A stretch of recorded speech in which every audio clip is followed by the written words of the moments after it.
Asterisk, a hardened Marine thought he'd faced every battle imaginable until the war came home. When his 10-year-old son started acting strange, everyone dismissed it as just a phase. But when he checked the hidden camera in the boys' room, what he saw changed everything. Asterisk, before we dive into this emotional journey, make sure to subscribe, hit that like button, and turn on notifications. Stories like this remind us of the unseen battles people fight every day. The broken homecoming. The Colorado air was crisp, the kind that bit at your skin just enough to remind you winter wasn't far off.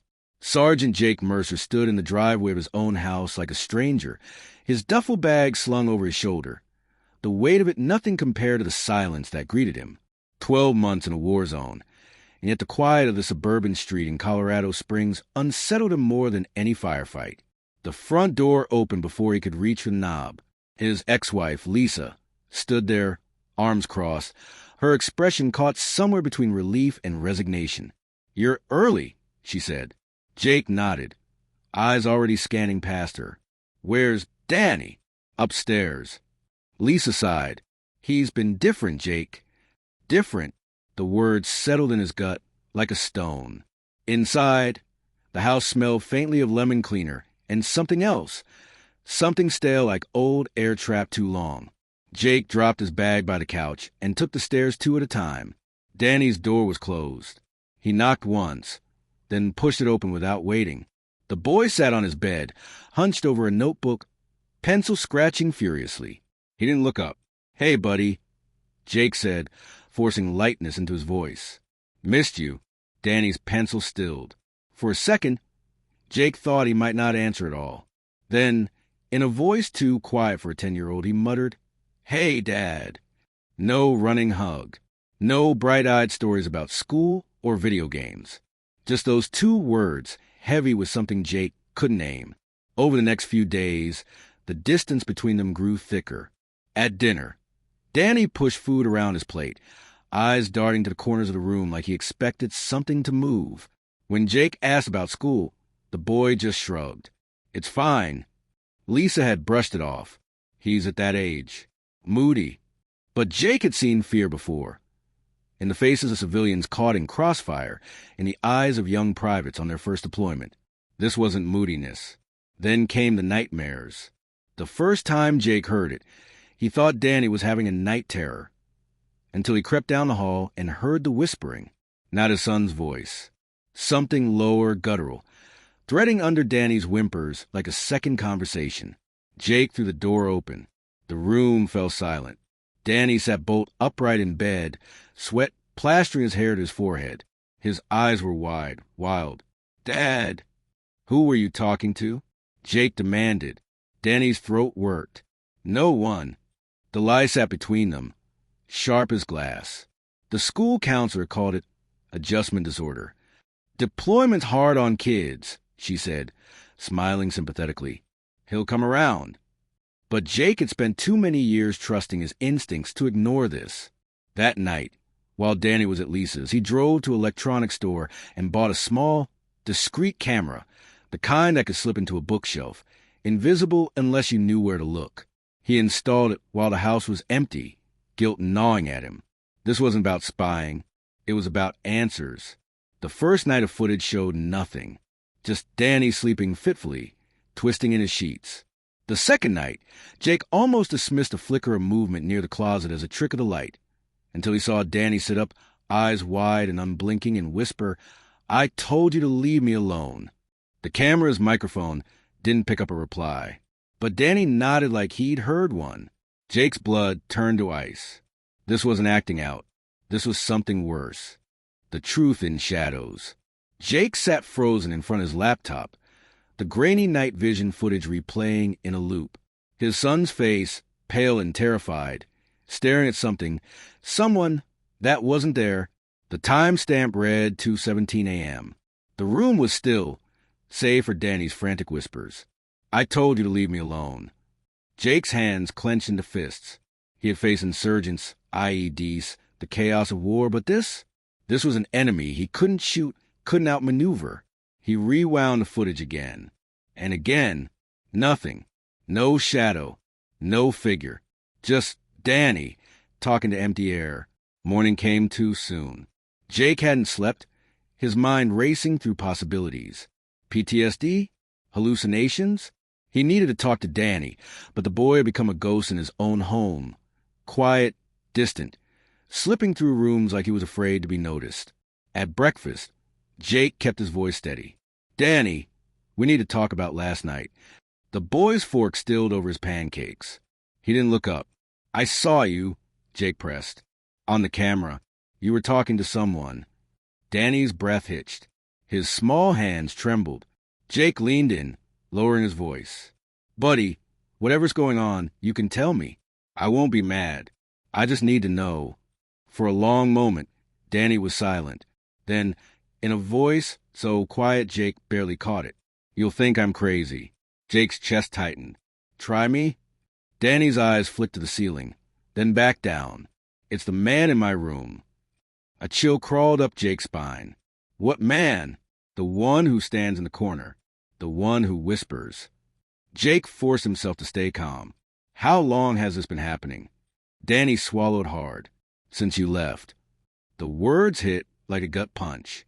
Jake had been gone a year. A year of this. Why didn't you tell anyone? Danny's voice cracked. I did. Mom said it was nightmares. The school counselor said I was making up for attention. His small hands balled into fists. No one believes me. Jake believed him.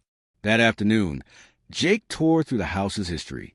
Property records, old news articles, anything that could explain what was happening to his son. Then he found it. A single obituary from 1983. Harold Winslow, 47, passed unexpectedly in his home on October 12th. The address matched theirs. Jake's blood ran cold. He dug deeper. Local archives mentioned Harold had lived alone, died in his sleep. No foul play suspected. But one faded newspaper clipping had a single offhand line that made Jake's stomach drop. Neighbors reported hearing arguments in home weeks before his death, though no one else was ever seen on the property. Jake stared at the words. Had Harold been like Danny? Had someone been talking to him too? Night fell too quickly. Jake sat on the edge of Danny's bed, the hidden camera now joined by a digital recorder. If something was in this room, he'd catch it. You're staying in here tonight? Danny asked, his voice small. Jake nodded. Yeah, buddy, right here. Danny hesitated. He doesn't like it when other people are here. Jake's jaw tightened. Good. He waited until Danny's breathing evened out, then kept watching the dim glow of the nightlight. Hours passed. Nothing. Then, a whisper. Not Danny's. Jake's head snapped toward the corner of the room, where the shadows seemed to shift. The temperature dropped. Danny whimpered in his sleep. And then, clear as day, the recorder picked up a voice that wasn't there before, a low, rasping growl of words that made Jake's blood turn to ice. You don't belong here. Jake was on his feet in an instant, blocking Danny from whatever the hell was in that corner. This wasn't in his son's head. It was real, and it wasn't leaving without a fight. The enemy within. The voice hung in the air like smoke, thick and unnatural. Jake's military instinct screamed at him to move, to put himself between Danny and the threat. But how do you fight what you can't see? Danny jerked awake, his breath coming in short, panicked gasps. His wide eyes locked onto the corner of the room. He's mad, Danny whispered. Jake didn't hesitate. He scooped Danny up, blanket and all, and carried him out of the room, kicking the door shut behind them. The hallway light flickered as they passed, but Jake didn't stop until they were downstairs, in the harsh fluorescence of the kitchen. Danny was shaking. Jake set him down on a stool and crouched in front of him, hands steady on his shoulders. Listen to me, Jake said, voice low and firm. You're safe. Nothing's going to hurt you, but I need you to tell me everything. Danny's lower lip trembled. He says the house is his. He says we have to leave. Jake's grip tightened. How long has he been saying that? Since the beginning. Danny wiped his nose with the back of his hand. At first it was just whispers. Then he started showing me things. Like what? Danny's voice dropped to a terrified hush. How he died. Jake spent the rest of the night on the couch with Danny curled into his side, both of them too wired to sleep. At dawn, he called Lisa. She arrived within the hour, still in her pajamas, her face tight with irritation, until she saw Danny's hollowed-out expression. "What the hell happened?" she demanded. Jake didn't sugarcoat it. "Something's in that room, Lisa, and it's been terrorizing our son for months." She scoffed. "Oh, come on. You're buying into this now? He's got an overactive imagination. Jake. That's all." Jake pulled out his phone and played the recording. The voice filled the kitchen, guttural and wrong. Lisa paled. That's some kind of glitch," she stammered. Jake shook his head. I checked the footage. There was no one there. For the first time, Lisa looked uncertain. She turned to Danny. "Baby, why didn't you tell me?" Danny's voice was barely audible. "I did." Lisa flinched like she'd been slapped. Jake left Danny with Lisa and drove to the local library, digging deeper into Harold Winslow's past. The man had been a loner, a clockmaker who rarely left his house. But one archive police report from 1982 caught Jake's eye. A neighbor had called in a welfare check after hearing arguing and crying from Harold's home for weeks. Officers found nothing. Harold died 6 months later. Jake's phone buzzed. A text from Lisa. "Danny says it's worse when he's alone. He's begging not to go back in that room." Jake's knuckles whitened around the steering wheel. He had one last stop before going home. The bell above the door of Spirit Ridge Paranormal Investigations jingled as Jake stepped inside. The shop smelled like incense and old books. A woman in her 40s with sharp green eyes looked up from behind the counter. "Can I help you?" Jake got straight to the point. "I think my house is haunted." The woman, Mira, didn't laugh. She listened, her expression growing graver as Jake played the recording. When it finished, she exhaled slowly. "That's not residual energy," she said. "That's an intelligent haunting. Something that knows you're there." Jake's stomach twisted. "Can you get rid of it?" Mira hesitated. "Depends on what it wants. But first, we need to know exactly what you're dealing with." That night, Jake, Mira, and a reluctant Lisa set up in a living room while Danny stayed at a friend's house. Myra's equipment, EMF readers, digital recorders, infrared cameras, covered the coffee table. "You really think this will work?" Lisa muttered. Mira adjusted camera. Only one way to find out. Jake led them upstairs. Danny's door loomed at the end of the hall, though it faintly groaning in the silence, like the house itself was breathing. Myra's EMF reader spiked before they even reached it. Then the knocking started, not from the door, from inside the walls. Lisa gasped. Myra's eyes widened. Jake reached the knob, and the door slammed open on its own. The room beyond was freezing. The shadows in the corner moved, twisting like something alive. And then, clear as day, the same rasping voice from the recording snarled. "Get out!" Jake stepped forward, putting himself between the thing and the others. "No," he growled. "You don't get to have him." The air turned thick, oppressive. The EMF reader shrieked. And then, with a final, shuddering thud from the walls, the room fell still. Myra's voice was grim. "We need to talk. Now." Because whatever was in that room, it wasn't just angry. It was getting stronger. The unseen war. The silence that followed the entity's command was heavier than any Jake had experienced in combat. The air itself felt charged, thick with something beyond the natural world. Lisa stood frozen in the hallway, her hands pressed to her mouth, eyes wide with disbelief. Mira, however, remained eerily calm, her fingers tightening around the EMF reader as an erratic beeping slowly steadied. Jake didn't move. His body was coiled, every muscle primed for a fight. But against what? How do you punch a shadow? Mira exhaled sharply. "We should go downstairs. Now." Lisa didn't argue. The kitchen light flickered as they regrouped around the table. Mira spread out her equipment, her movements precise despite the tension in her shoulders. "That wasn't just a spirit," she said quietly. "That was something with intent." Lisa let out a shaky breath. "You're telling me my son has been living with some kind of demon?" Mira shook her head. "Not a demon. At least, not in the traditional sense. This feels like a trapped soul, A violent one. She turned to Jake. You said the previous owner died in that room? Jake nodded.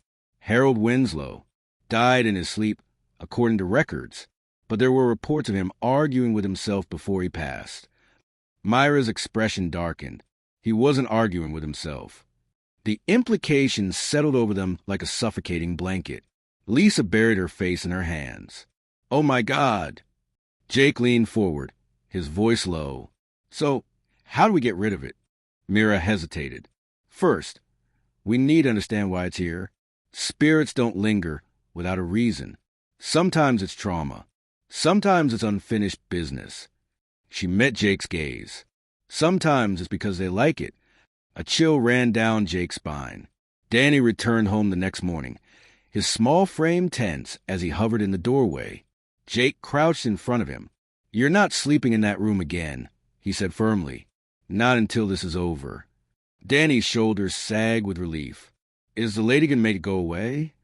Jake wished he had a better answer. We're gonna try, buddy. Myra spent the day researching, digging through local archives and old property records. By evening, she had a theory. Harold Winslow didn't just die in that house, she said, spreading yellowed newspaper clippings across the table. He suffered there. Look at this.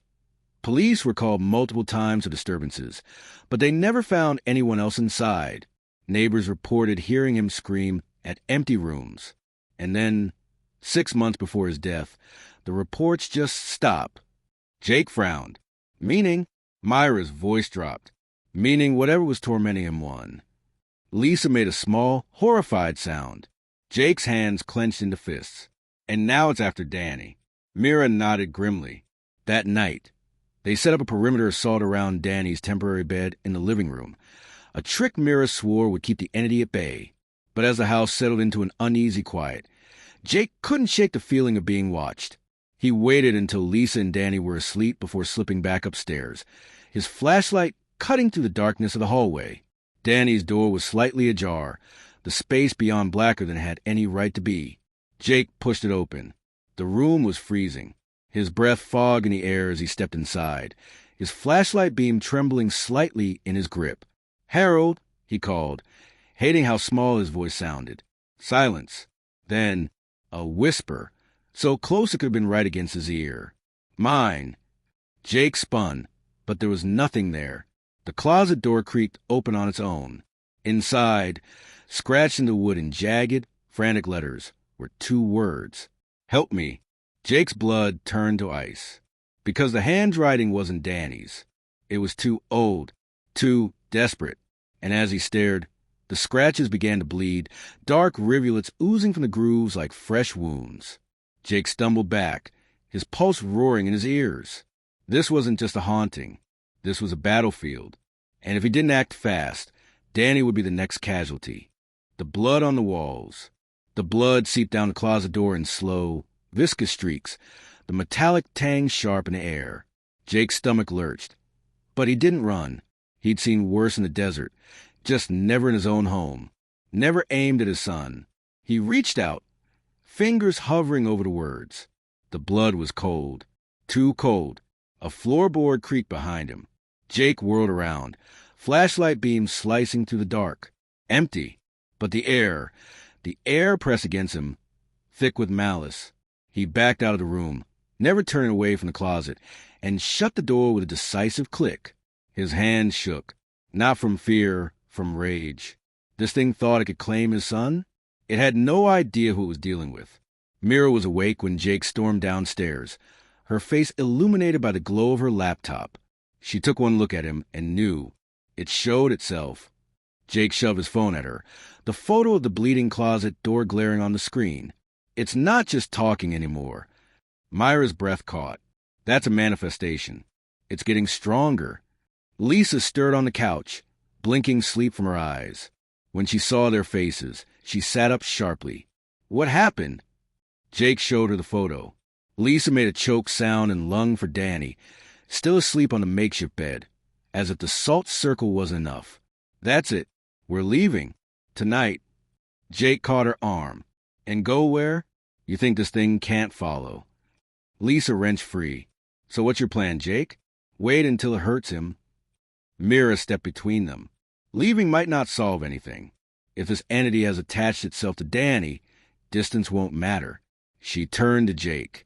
But we can't wait. We need to confront it. Jake's jaw tightened. How? Mira hesitated.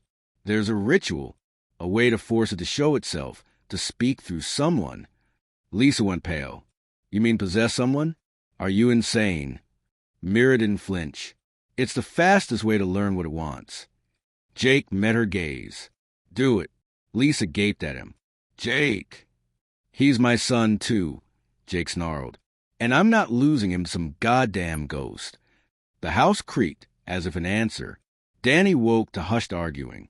He rubbed his eyes, confusion giving way to dread when he saw their faces. It's back, isn't it? Jake crouched beside him. We're going to fix this, buddy, but I need you to be brave a little longer. Danny's small hand fisted in Jake's shirt. It's lying, Dad. It says bad things, but they're not true. Jake stilled. What kind of things? Danny's voice dropped to a whisper. That it's going to take me away. That you can't stop it. Jake's vision went red at the edges. Mira laid a hand on his shoulder. We do this at noon. Daylight weakens them. The ritual required candles, salt, and something personal to the spirit. Jake retrieved Harold's obituary from his research pile, the paper brittle with age. Danny sat cross-legged on the living room floor, watching Mira arrange the supplies with wide eyes. Is this going to hurt? Mira softened. No, sweetheart. You're just the bait. Lisa made a strangled noise. Mira winced. Poor word choice. Danny, you'll be safe the whole time. The salt circle holds. No matter what happens, don't step out of it. Jake took a position just outside the ring, his body thrumming with tension. Mira lit the final candle. Ready? Jake nodded. She began to chant. At first, nothing happened. Then the temperature plummeted. Danny gasped, his breath fogging in the sudden cold. Dad. The candles flared, flames shooting up unnaturally high. The voice that came from Danny's mouth wasn't his own. You shouldn't have come back. Lisa screamed. Jake lunged forward, but the salt circle held him back like an invisible wall. Danny's head lolled, his eyes rolling back until only the white showed. When he spoke again, the voice was guttural, dripping with hate. He's mine now. Jake slammed against the barrier. Like hell he is. The entity laughed through Danny's mouth, a sound that didn't belong to anything human. And then it told him the truth. Harold Winslow hadn't just died in that house. He'd been murdered. And the thing wearing Danny's skin? It wasn't Harold at all. The thing that wasn't Harold. Danny's body convulsed, his small frame twisting in ways that made Jake's stomach lurch. The voice that tore from his throat was jagged, ancient, wrong. You don't know what you're playing with, soldier boy. Jake's hands flexed at his sides, his muscles coiled to strike, but the salt circle held him back like an invisible prison wall. Mira stood firm, her voice steady despite the tremor in her hands. Tell us your name. Danny's lips peeled back in a snarl. You don't command me, witch. Lisa sobbed behind them, hands pressed to her mouth. Jake took a step forward, his voice a low, dangerous growl. Get out of my son. The thing inside Danny laughed, a sound like grinding bones. Or what? You'll shoot me? It leaned forward, Danny's face contorting into something grotesque. He's been such a good little host. So scared. So tender. Jake saw red. He lunged. Mira caught his arm. No. Break the circle, and it can jump to someone else. The entity's grin widened, as if it had hoped for exactly that. Mira raised her voice. Harold Winslow didn't invite you in. You forced your way in, just like you're trying to do now. Danny's head jerked to the side unnaturally. Harold was weak. This one fights. Makes it sweeter when they break. Jake's blood ran cold. This wasn't a ghost. This was a predator. Myra's hand tightened around a vial of something dark and oily. Last chance. Leave willingly or we force you out. The thing hissed, Danny's body arching off the floor. You have no power here. Mira uncorked the vial and flung the liquid at the circle. The reaction was instant. Danny screamed, a raw, gut-wrenching sound, as black smoke poured to his mouth and nose. It coiled in the air above him, forming a shapeless, seething mass that pulsed with malice. The salt circle glowed where the oil had splashed, the granules burning white-hot. The smoke recoiled with a shriek, slamming against an invisible barrier. Jake didn't hesitate. He scooped Danny up, the boy's body limp and fever-hot in his arms, and carried him clear as Mira began chanting a language that made the walls vibrate. The smoke writhed, lashing out like a caged animal. This isn't over. With a final, ear-splitting wail, it shot upward through the ceiling and vanished. Silence. Then, a single, ominous crack from upstairs. The sound of Danny's bedroom door splintering apart. Danny stirred in Jake's arms, his eyelids fluttering. "D-Dad?" Lisa rushed forward, tears streaming down her face. "Baby, oh God." Mira wiped sweat from her brow, her breath coming in short gasps. "It's not gone, just banished from this room." Jake's grip on Danny tightened. "Then we finish this. Now." Mira shook her head. "We can't, not without knowing what it is. That thing wasn't human. Never was." She nodded to the black residue staining the ceiling where the smoke had vanished. "It's a parasite. It latches onto trauma, feeds on fear. Harold must have been its last meal before it starved." Jake finished grimly. "Until Danny." Danny's small hand clutched Jake's shirt. "It showed me things," he whispered. "Bad things. It made me watch." Jake's throat tightened. "Watch what?" Danny's eyes filled with tears. "How it killed him." Upstairs, the hallway light flickered as they approached Danny's room. The door hung crooked on its hinges, though it split down the middle like something had punched out from inside. The closet stood open. The words helped me now glisten wet and fresh beneath new scratches. "Little liar. Little thief. I'll find you." Jake's pulse pounded in his ears. Mira stepped forward, her EMF reader screeching. "It's still here. Just hiding." Lisa pulled Danny back. "We're not staying another night." Jake agreed, but as he turned to leave, a whisper slithered from the closet's depths. "Run all you want, Marine, but blood always calls to blood." Danny went rigid, because the voice didn't sound like the entity anymore. It sounded like Jake. And in that moment, Jake understood the true horror. This thing didn't just want Danny. It wanted him too. The reflection that blinked. The ride to the motel was silent. Danny sat sandwiched between Jake and Lisa in the truck, his small hands clutching the stuffed dog he hadn't carried since he was 6.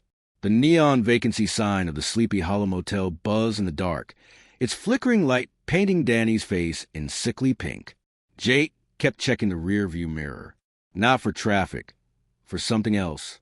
The thing had used his voice. That changed everything. Room 11 smelled like bleach and old cigarettes. Lisa immediately began wiping down the surfaces with disinfectant wipes, her movements sharp and frantic.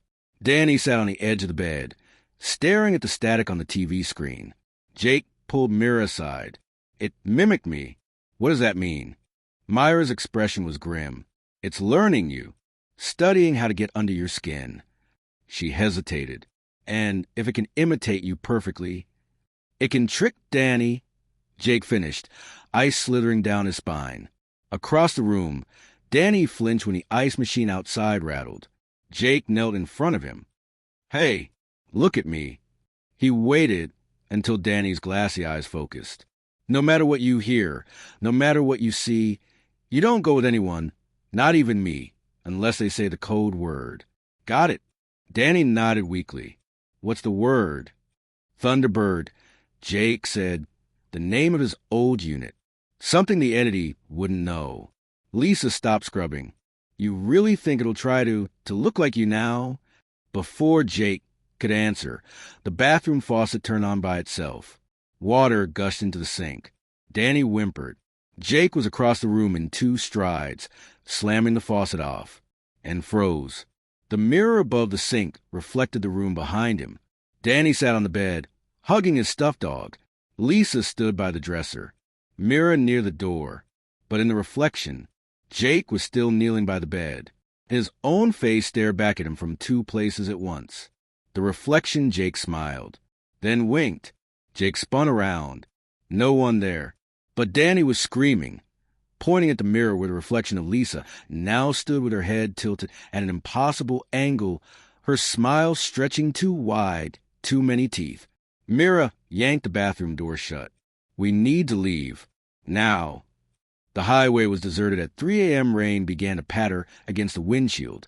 The rhythm syncopated with Danny's shaky breaths in the back seat. Lisa kept glancing over her shoulder, as if expecting to see something in the empty road behind them. Mira gripped the dashboard as Jake took a sharp turn. It shouldn't be able to follow us this easily. Unless what? Jake snapped. Unless it's not just attached to the house anymore. Mira said quietly. It's attached to you. The truck swerved as Jake's hands tightened on the wheel. Bullshit. But he remembered the reflection, the voice, the way it had tasted his fear and licked its lips. Lisa twisted in her seat. What does that mean? Is it inside him? Mira didn't answer. Danny did. It's in the radio, he whispered. Static crackled through the speakers. Then, clear as day, a voice that wasn't the announcer's. You can't outrun me, Jakey. I'm in the wires, in the pipes, in the blood. Lisa lunged for the power button. The headlights died. The engine sputtered. And as the truck coasted to stop on the dark, rain-slicked road, the child lock clicked down on all 4 doors at once. Let's play a game, the entity crooned through the speakers. Guess which one I'm wearing? The interior light flickered on, revealing Danny in the back seat, smiling. Tag. Not Danny whispered. You're it. The face in the back seat. Danny's smile stretched too wide, his teeth gleaming in the sickly yellow dome light. His fingers, too long, too wrong, drummed against a stuffed dog in his lap. You should see your faces. The thing wearing Danny's skin giggled, its voice layered with something guttural and ancient. Lisa made a choked sound, her hand flying to her mouth. Jake's combat instincts roared to life, his body tense to strike. But one horrifying thought paralyzed him. That's still Danny's body. Mira reacted first. She whipped a small glass vial from her pocket and smashed it against the dashboard. Salt and something that smelled like burnt herbs scattered across the seats. The thing in the back seat hissed, Danny's face twisting in rage. Clever witch. But you're all out of circles to hide in. The child locks clicked again, unlocking. Jake didn't hesitate. He threw his door open and yanked Lisa out after him. Mira scrambled out the other side just as the interior lights cut out, plunging the back seat into darkness. Rain sheeted down, soaking them instantly. The highway stretched empty in both directions, the yellow dividing line disappearing into blackness. A small hand pressed against the fog window. Daddy? Danny's real voice whimpered. Help me? Jake's heart shattered. Mira grabbed his arm. Don't! It's trying to. The truck's engine roared to life by itself, headlights blazing. The passenger door slammed open. Empty. An invitation. Come get your boy, Marine. The entity taunted through the radio speakers, now blaring static at deafening volume. If you dare. Jake took a step forward. Lisa screamed as Danny's face appeared outside the truck, pressed against the driver's side window where no child could possibly be standing. His eyes were black pits. Too slow, it whispered, right before the truck's tires screeched and it peeled out down the highway, leaving them stranded in the storm, with Danny still inside. The silence that followed was worse than the chaos. The red taillights vanished around a curve, taking Jake's son with them. Lisa collapsed to her knees on the asphalt, sobbing. It has him. Oh, God, it has him. Jake's hand shook, not from fear, from fury. Mira was already dialing her phone. We need help. Real help. Who the hell can help with this? Jake snarled. The call connected. Mira spoke fast. It's me. We got a Class 4 hitchhiker with confirmed mimicry and vehicular manifestation. Yes. I'll send coordinates. She hung up and met Jake's glare. My mentor, Bishop. He's dealt with these before. Lisa stood abruptly. And what? We just wait while that thing, while it... She choked on the words. Jake was already walking down the highway after the truck. No, we hunt. They found the abandoned truck 15 minutes later, idling in the middle of the road, driver's door hanging open. The seats were empty except for Danny's stuffed dog, now slashed open with something sharp. Its stuffing strewn across the back seat. On the windshield, written in the fog condensation, "Come find US." Jake's fist clenched. Then his phone buzzed. A text from his own number. Check the ditch. 10 feet away, half hidden in tall grass, Danny's sneaker lay on its side, and trailing from it into the dark tree line, a child-sized drag mark in the mud. The woods swallowed them whole. Rain dripped from the pines, the sound masking their footsteps, and anything else moving in the dark. Lisa clung to Jake's arm. What if it's leading us into a trap? It is, Mira said quietly, but we don't have a choice. The drag marks ended abruptly at the base of a dead oak. Nailed to the trunk was a Polaroid photo Jake recognized instantly, a snapshot from Danny's 8th birthday party. Except now, something stood behind Danny in the picture, a tall, blurred figure with its hands on the boy's shoulders. Its face was nothing but shadows. Its smile was visible anyway. Jake tore the photo down, and the trees around them moved, not from wind, from something pushing past them, something unseen, something laughing. Warmer. The entity whispered from everywhere at once. Then the scream came, Danny's voice, from deep in the woods. "Dad." Jake ran. The clearing shouldn't have existed. A perfect circle of dead grass, the ground littered with animal bones. At the center stood Danny, his back to them, shoulders shaking. Jake took a step forward. "Danny?" The boy turned. His eyes were gone. Only smooth, unbroken skin where they should be. "You took too long." The entity sighed through Danny's mouth. Then the trees screamed, and the world went black. The bone orchard. Jake's vision swam back into focus with a metallic taste of blood in his mouth. His wrists burned where a rough rope bit into his skin. His arms stretched taut above him, tied to the dead oak's gnarled branches. Across the clearing, Lisa and Mira hung like macabre puppets, their heads lolling unconscious. And at the center of it all, Danny knelt in the dirt. Not the eyeless horror from moments before. Just Danny, small, trembling, his face streaked with tears. "Dad." His voice cracked. "I'm scared." Jake strained against the ropes. "I'm here, buddy. Just hold on." The shadows at the tree line rippled. A figure stepped into the clearing. Tall, gaunt, dressed in the tattered remains of a flannel shirt and jeans. Its face was a shifting blur, like a TV channel refusing to tune in. But Jake knew. Harold Winslow, or what was left of him. The thing that had once been Harold tilted its head. When it spoke, the voice was a wet, choking rasp. "You should have left when you had the chance." Behind it, the trees groaned. Dozens of animal skulls, deer, coyotes, even a bear, hung from the branches by twine, their hollow eye sockets weeping thick, black fluid that stank of rot. Jake's stomach turned. This wasn't just a hiding place. It was an altar. Mira groaned awake, her eyes widening as she took in the scene. "Oh, God, it's been feeding here for decades." Lisa stirred, her scream muffled by the filthy rag tied around her mouth. The Harold thing smiled, its face flickering between its own features and Jake's. Smart witch, but not smart enough. It crouched in front of Danny, its 2 long fingers stroking the boy's hair. This one special.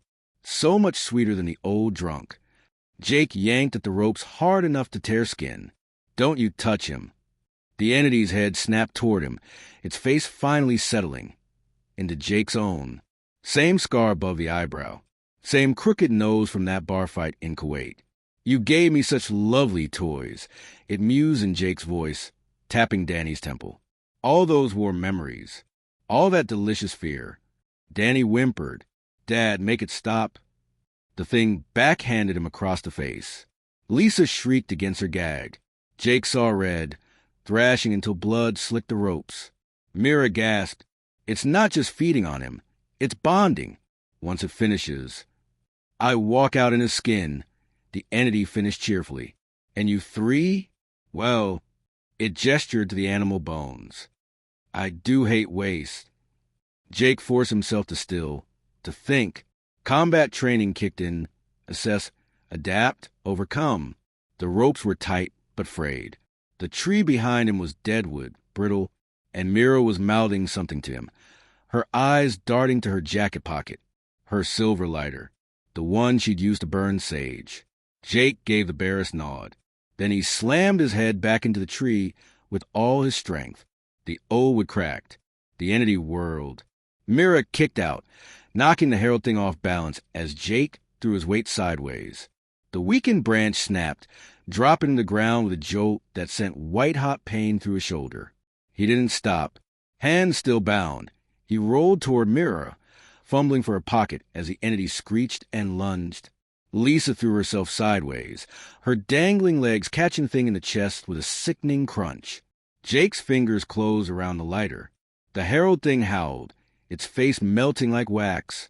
And then Danny moved, fast as a striking snake. He grabbed one of the fallen animal bones and stabbed it deep into the entity's thigh. The scream that followed wasn't human. Black ooze gushed from the wound as the thing staggered back, its form flickering wildly between Harold, Jake, and something else. Something with too many teeth and eyes that dripped like tar. Jake flicked the lighter. The flame burned blue. He pressed it to the ropes at his wrists. They caught instantly, the fire spreading up toward the bone-adorned branches with unnatural speed. The entity wailed as the entire tree went up in a whoosh of heat and light, the hanging skulls shrieking as they blackened and cracked. And oh, it roared, its body distorting, stretching. Mira tackled Danny out of the way as the thing surged toward Jake, its gaping maw inches from his face. Jake spat blood into it. The reaction was instantaneous. The entity convulsed, its stolen flesh bubbling like acid had hit it. Myra's eyes widened. Blood magic. Jake, your blood, it's a weapon. Jake didn't question it. He bit down hard on his already torn wrist and swung the bleeding wound at the entity. Drops spattered its chest. The thing screamed, its form unraveling at the edges like burned film. This isn't over. It howled as the fire reached the tree's core, and with a sound like 1,000 windows shattering, it imploded, leaving behind only a scorch mark on the ground and the fading stench of rotten meat. The silence was deafening. Jake untied Mira first, then Lisa, who immediately scrambled to Danny, sobbing as she checked his injuries. Mira stared at the smoldering tree. It's not dead, just banished. She turned to Jake, her expression grim, and now it's pissed. Jake scooped Danny up, the boy clinging to him like a lifeline. Then we finish it for good. Somewhere in the distance, a crow cawed, and from the ashes at their feet, a single word formed in the soot as if written by an invisible hand. Soon, the Hollow Man. The motel bathroom light flickered as Jake scrubbed black soot from his bleeding wrist. His reflection looked like hell. Eyes sunken, jaw clenched, the weight of the last 24 hours carved into every line of his face. Behind him, Danny slept fitfully on the bed, Lisa stroking his hair while Mira spread old books across the stained carpet. "You're sure it's not dead?" Lisa whispered. Mira didn't look up from her crumbling, leather-bound tome. "Positive. We just burned its favorite playground." She tapped a yellowed page. "But this tells us how to kill it for good." Jake turned off the faucet. "How?" Mira took a deep breath. "We have to trap it in a vessel and destroy it. Problem is, it needs to willingly enter a container." Lisa barked a hollow laugh. "Oh, is that all?" Jake leaned against the doorframe, water dripping from his hands. "What kind of vessel?" Mira hesitated. "Human." The room went dead silent. Lisa's voice shook. "You're talking about possession." "Not just any possession," Mira corrected grimly. "A blood possession. It has to be someone connected to the entity. Someone it's already touched." She met Jake's gaze. "Someone it hungers for." Danny whimpered in his sleep, his small fingers clutching the sheets. Jake didn't need it spelled out. It had to be him. The plan was insanity. Mira explained it in hushed tones, while Lisa clutched Danny like she could physically shield him from the words. They needed 3 things. A personal item from Harold Winslow's life. Mira had a contact at the Historical Society retrieving his pocket watch from storage. A binding circle drawn, in Jake's own blood. And the kicker, Jake had to invite the entity in voluntarily. It'll try to trick you, Mira warned. Once it's inside, it'll show you nightmares. Make you forget why you're doing this. You have to hold on long enough for me to perform the banishment. Jake stared at his son's sleeping face. How long? 3 minutes. Lisa made a choked noise. That's nothing. Myra's expression was grave. 3 minutes with a Class 4 entity inside your head will feel like eternity. Jake didn't flinch. Where do we do this? Mira turned a page, revealing a sketch of a crumbling stone structure. Harold's original house, where it all began. The photo showed the foundation overgrown with weeds, and in the corner, barely visible, the same dead oak from the bone orchard. Danny woke screaming at 3:33 a.m. Jake was at his side in an instant, but the boy recoiled, eyes wild. It's here, he gasped. The bathroom faucet turned on full blast. The motel room door rattled violently. And then, knock, knock, knock. 3 precise raps on the window. Jake spun, expecting to see some horror pressed against the glass. But the window was empty. The knocking came again, from inside the mirror. Danny screamed as a reflection of the room warped.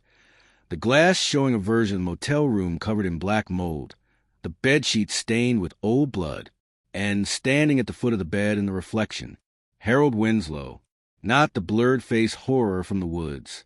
A gaunt, hollow-cheeked man with sunken, terrified eyes.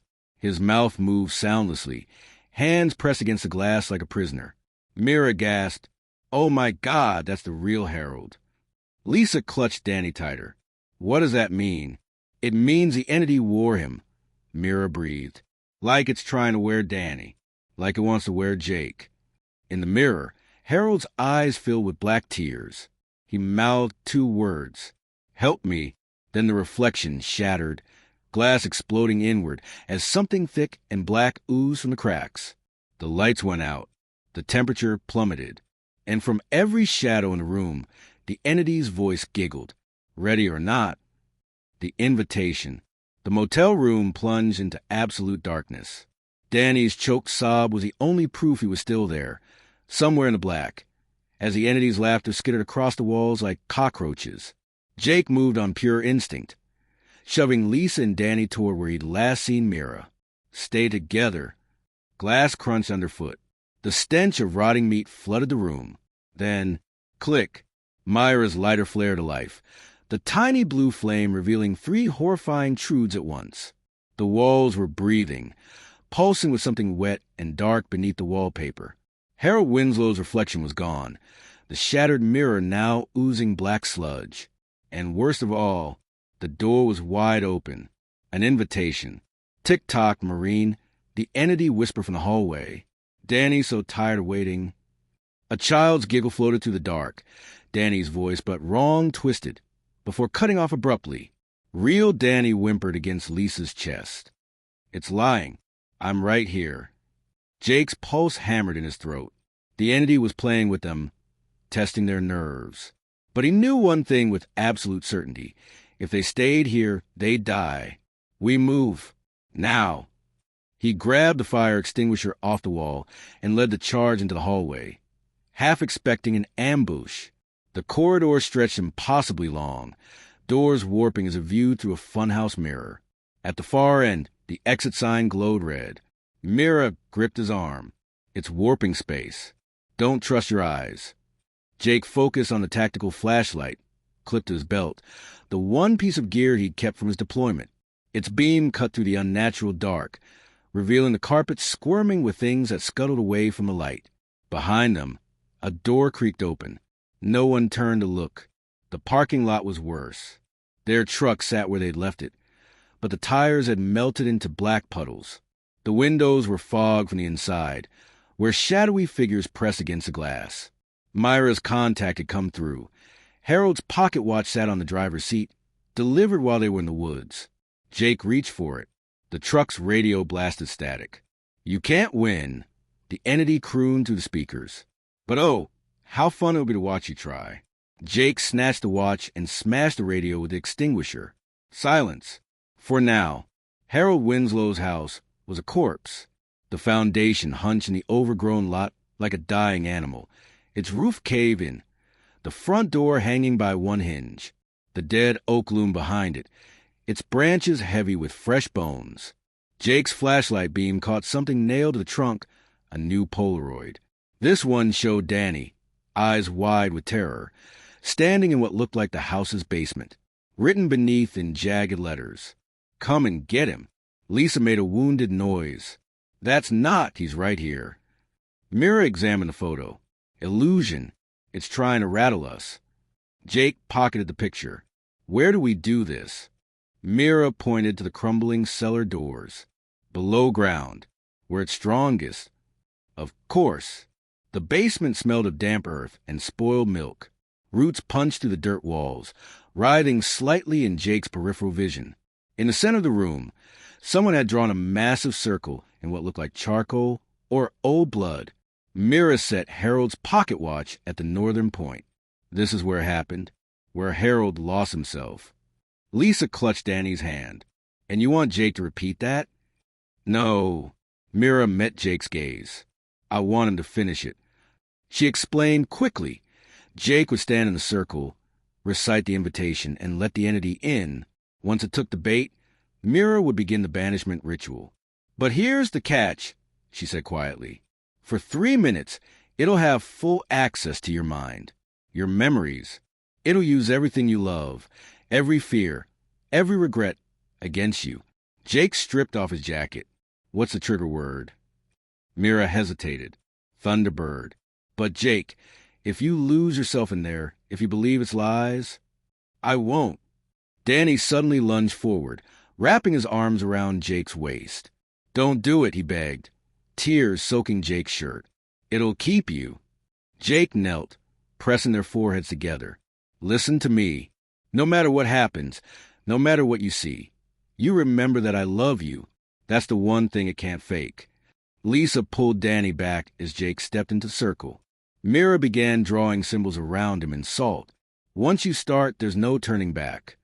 Jake took a deep breath and spoke the words that would damn him. "I invite you in." The change was instant. The basement warped, the walls stretching upward into an endless black void.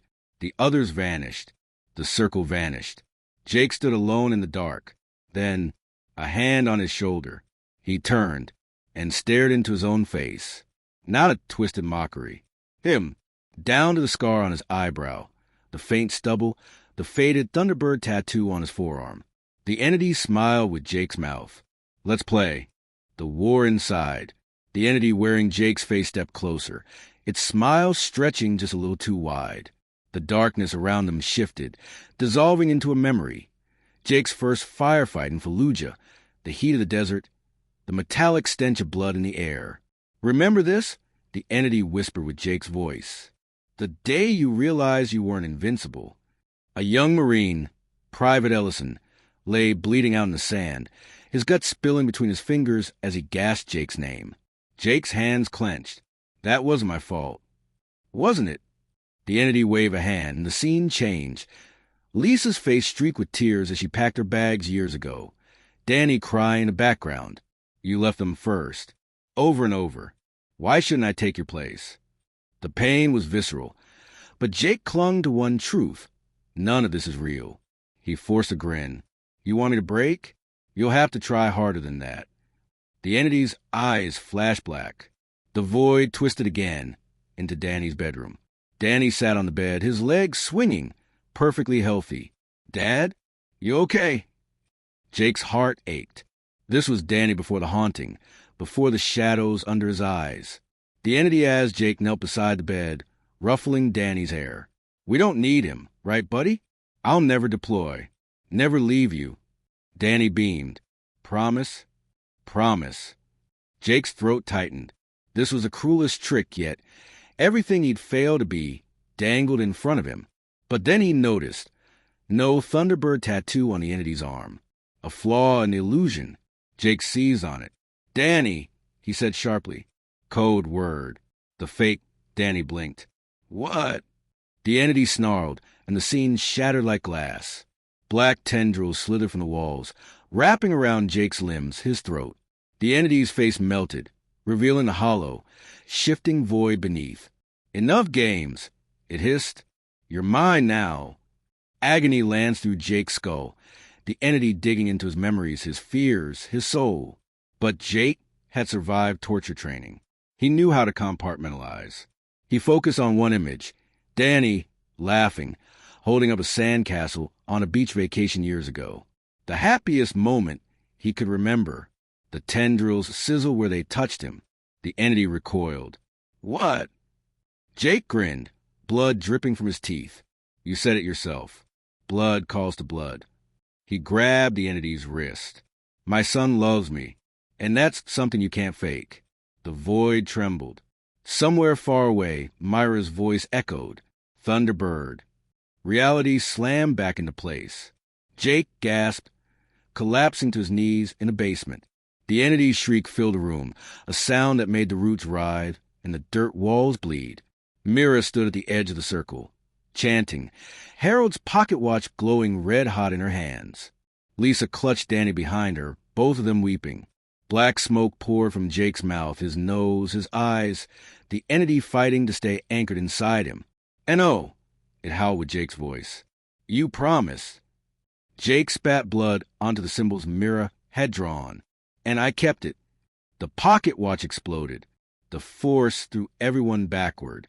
The circle erupted in blue flames.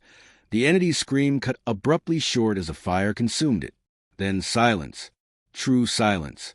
Danny was the first to move, scrambling to Jake's side. "Dad!" Jake pulled him close, pressing a kiss to his hair. "Hey, buddy." Mira sat up, coughing. "It's gone. Really gone." Lisa joined the embrace, her tears mixing with Jake's. Outside, dawn broke over the ruined house. For the first time in months, the shadows were just shadows. Epilogue. 1 month later, the nightmares had mostly stopped. Danny's room was repainted. No more hidden cameras. No more whispers. Lisa and Jake were talking again, really talking, about the future instead of the past. And on Danny's nightstand, a new stuffed dog, with a Thunderbird patch sewn onto its paw. This father's battle against the unseen cost him blood, sweat, and tears, but love won in the end. If this story moved you, hit that like button and subscribe for more real-life tales of courage. Because sometimes the bravest battles happen where no one can see them.